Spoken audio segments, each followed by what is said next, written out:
Anthony, you're here. Of course I'm here, sister. I'll never miss such an important day for you and our family. Welcome to MsMojo. On this channel, we love to get swept up in the romance of a bygone era. But not all TV-assisted time travel is created equal. We'll be getting into some plot details for both these series, so beware of spoilers. Actually, Nan doesn't even like any of this, the lords and the titles and so on. She thinks it's all silliness. True, it's stupid. Who actually wants to be a part of this? I do. I like it. For as long as people have been gathering around moving pictures, creators have been using the medium to carry us to different times and places.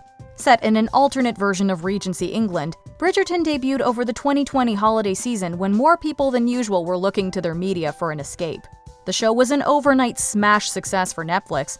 It's no wonder that other platforms scrambled to find their own IP to capitalize on the new interest. As such, an even rarer jewel of only the most remarkable brilliance, fire, and luster has been unearthed. Apple TV Plus launched in fall of 2019 and quickly built a reputation for excellence, prioritizing quality over quantity in their original content. They dipped a toe in the historical fiction pool with shows like the clever and irreverent Dickinson and the exquisite book-to-film adaptation of Pachinko.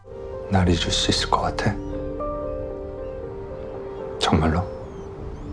But while both series are highly acclaimed, neither broke into the zeitgeist to become the kind of pop culture sensation Apple might have hoped for. When the streamer announced in 2022 that it would produce a new adaptation of the Buccaneers, however, it looked like they may have found the kind of property that could make that leap. There was talk, Mrs. Paramore, that for certain girls of refinement, New York has become too limited.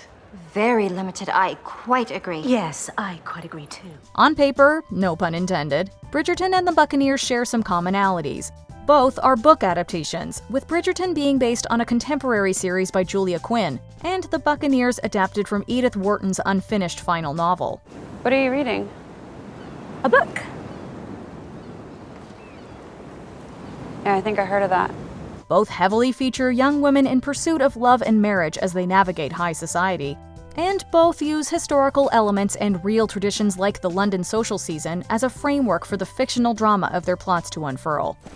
Lady Whistledown has all but declared me ineligible, worthy of the affection of a detestable simpleton and no one else. While Bridgerton patterns itself recognizably after the Regency era so many of us first encountered through Jane Austen, the 1813 world of the story is openly much more fantasy than fact.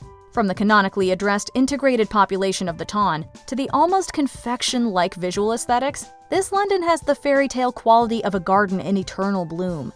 And yet, real-world history is a heavy influence on the rigid social order that forms the boundaries each character is expected to act within. If you desire the sun and the moon, all you have to do is go out and shoot at the sky. Some of us cannot. By contrast, in the Buccaneers, acting out is the whole point. The story of 5 upstart Americans offering their fortunes in exchange for fancy British titles instantly positions the vaguely Gilded Age quintet as very not like the other debutantes. Girls, have you not noticed? We're not them. We're Americans. When did we ever care what people think of us? The dollar princesses who inspired Wharton's novel were considered fresh and interesting in England for their outgoing American demeanors, which is an idea the Buccaneers carries to the extreme. Conchita, Nan, Ginny, Mabel, and Lizzie aren't just rambunctious by the standards of the 1880s, but frequently behave in a manner that is more sex-lies of college girls than the Gilded Age.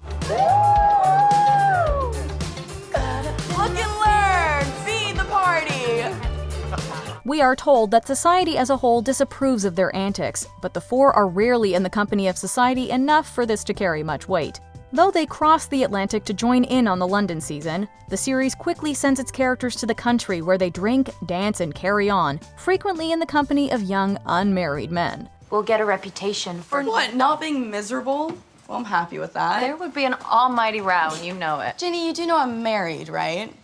I'm chaperoning. I'm a pillar of respectability. Historically, this would have been ruinous behavior, and Conchita's presence would have damaged her own standing rather than saved her friends. However, the characters who populate the insular setting treat their indiscretions as more akin to bad etiquette. Absent a society to bounce off of, it becomes difficult to get a sense of how this behavior scales in the reality of the show. Goodness, what a lady you are. All I've ever wanted to be. Bridgerton's London society is practically a character in its own right, with its judging eyes and whispering lips personified in the gossip writer Lady Whistledown. The series not only goes out of its way to establish the standards of behavior, but it shows us those standards in action. A duel? Anthony, you cannot. He dishonors you, sister. He dishonors you and me and the very Bridgerton name. Most of the relevant plot points are built around adherence to the rules of society and the devastation that comes from even the perception of having broken them.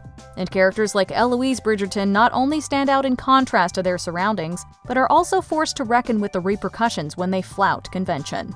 There are real emotional stakes in those moments because we have seen the penalty for failing to conform. Why have you brought me here? Because I wanted you to see your future firsthand, should you refuse to follow my instructions. Heed me. This is what your life will be if you do not agree to be married. When the Buccaneers opens up to include a wider world, whether it be among old money New York or aristocratic London, the worst consequences the five heroines face is disapproving glances and catty comments. In general, this paints their behavior as more uncouth than scandalous. So, when it all comes to light that Nan St. George is illegitimate, the reaction seems both over and underblown all at once. If you were to marry my son, you'd destroy 500 years of civility. For Nan's sister Ginny, as well as for her future mother-in-law, this information has the potential to affect not only Nan's future, but everyone around her. Her parents recognize this possibility, while seeming more focused on the inter-family dynamics.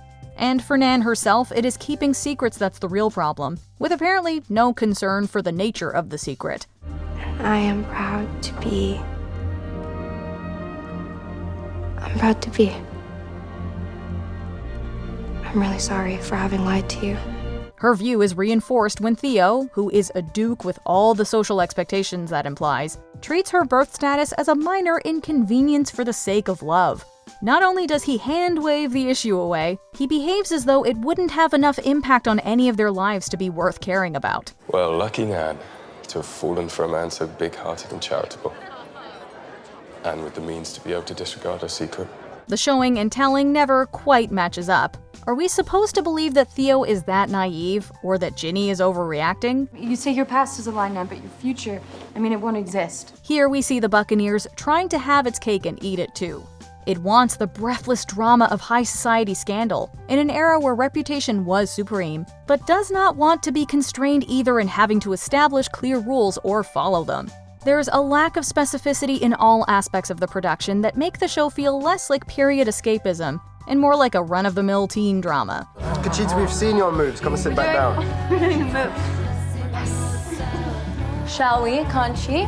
Yes. Bridgerton's world is constructed fully and thoughtfully. It's not a Regency reenactment by any means, with aspects of costuming, behavior, and historical fact having been altered in various ways. I was able to squeeze my waist into the size of an orange and a half when I was Prudence's age. Your sister shall do the same. A few glaring errors aside, there is a cohesion in this version of 1813 London that helps it feel thoroughly realized. World building is an essential component of period media, with consistency and internal logic going a long way to make up for any deviation from historical realism. Oh, I do relish a challenge. Ultimately, it's less about the specifics than it is the specificity. Regardless of its less than orthodox adherence to facts, Bridgerton excels in feeling like a fully fleshed reality with just enough similarity to our own. I'm sure we have much to learn from you, such as the preparation of this most excellent tea. The Buccaneers gives few details beyond place names.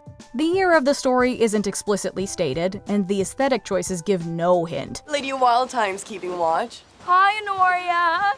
The elegance. I have no idea why my brother leaves home so often. The five Americans dress in a grab bag of styles that could have been pulled out of any number of 19th and early 20th century decades, and sport very modern, messy hairstyles. Pop and rock fill out the soundtrack, while the scripted dialogue favors more contemporary speech. Personal interactions are casual and familiar in a way that would have been rare in the actual 1880s. Could you advise your friend to find somewhere other than the bathroom for crying? She's causing a queue. All these choices are intended to boost relatability, and anachronism can be a very effective tool to bridge past and present in historical fiction. Has Madame read the brief on our current situation? No, I haven't read it yet. Can you just tell me about it? Sofia Coppola's Marie Antoinette also featured modern music in its soundtrack, as well as loose, improvised dialogue. Bridgerton takes popular hits and incorporates them as string instrumentals, translating our pop culture into the accent of the show. Apple TV's own Dickinson worked by adding highly stylized elements to the setting while juxtaposing contemporary delivery with solid period design. Your type of immortality won't come from you following the rules. It's gonna come from you breaking them. For Anachronism to pay off as an artistic choice, various pieces have to come together into something deliberate, rich, and well-defined, as Bridgerton has done so well. Whereas the Buccaneers declines at every turn to give shape to itself. Then please say you'll forgive me. You forgive people, it's what you do. Well, you don't know me. I don't know me. I could be anyone. It makes occasional tentative nods to a more heightened aesthetic, but neither makes them a recurring theme, nor commits to the kind of sharp contrast that made Dickinson effective. Instead, it merely throws modern signifiers on top of vaguely period trappings. All this, the title, is not easy for everyone. The end result feels more akin to the misfire that was Netflix's Persuasion. Or even more so, the Gossip Girl school production of The Age of Innocence. That charm will prove useful when Beaufort arrives. I want him to feel welcomed. Beaufort. Oh, right. Before we continue, be sure to subscribe to our channel and ring the bell to get notified about our latest videos. You have the option to be notified for occasional videos or all of them. If you're on your phone, make sure you go into your settings and switch on notifications. Most historical fiction fans don't come in looking for a pure history lesson. The best examples of the genre use their settings as a vehicle, transporting us to unfamiliar eras and then showing us how our universal human experiences unfold in the context of a distant time and place. One should never apologize for that. One finds oneself in such an incredible position and, well, one should declare it. Assuredly, fervently. For Bridgerton, the setting is both backdrop and player on the stage. For the Buccaneers, it's rendered so inconsequential that there seems to be no reason the story wasn't simply reimagined in the present day. As escape or window to another world, it doesn't show us anything we haven't already seen. I moved on. I had to. What are your feelings on Bridgerton, the Buccaneers, or historical fiction TV in general? The salon is open, friends, so let's discuss in the comments. The exchange of ideas with like-minded men and women on subjects beyond the trivial concerns of polite society, ideas that you yourself invited me to consider. Do you agree with our picks? Check out this other recent clip from MsMojo. And be sure to subscribe and ring the bell to be notified about our latest videos.